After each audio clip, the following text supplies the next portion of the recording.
ஆக்கப்பூர்வமான நிகழ்வுகளை அலசி ஆராய் ஒரு களம். RDX திங்கள் முதல் சனிக்கிழமை வரை இரவு 7 மணிக்கு.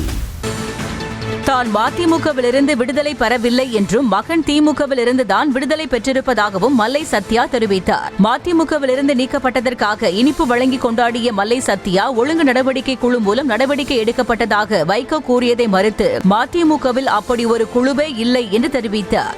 திராவிட முன்னேற்ற கழகம் என்ற பேர் இயக்கம் கடந்த 4 ஆண்டுகளாக மகன் திமுக என்று மாறி அது ஒரு திரிபுவாத திராவிட இயக்கத்தின் திரிபுவாத இயக்கமாக அதனுடைய விழுமிய கொள்கைகளிலிருந்து நழுவி மகன் திமுகவாக சுருங்கி போயிருக்கின்ற காலகட்டத்தில் தீர்ப்பை எழுதி வைத்துவிட்டு ஒரு போலியான விசாரணை நாடகத்தை தலைவர் வைகோ அவர்கள் நடத்தி தன்னுடைய மகனுக்காக திராவிட இயக்கத்தில் பணியாற்றிய எங்களை போன்ற வீரர்களை லட்சியவாதிகளை இழந்து ஒரு துர்பாக்கியமான நிலைக்கு அந்த கட்சி மாறிக்கொண்டிருப்பது கவலை அளிக்கிறது.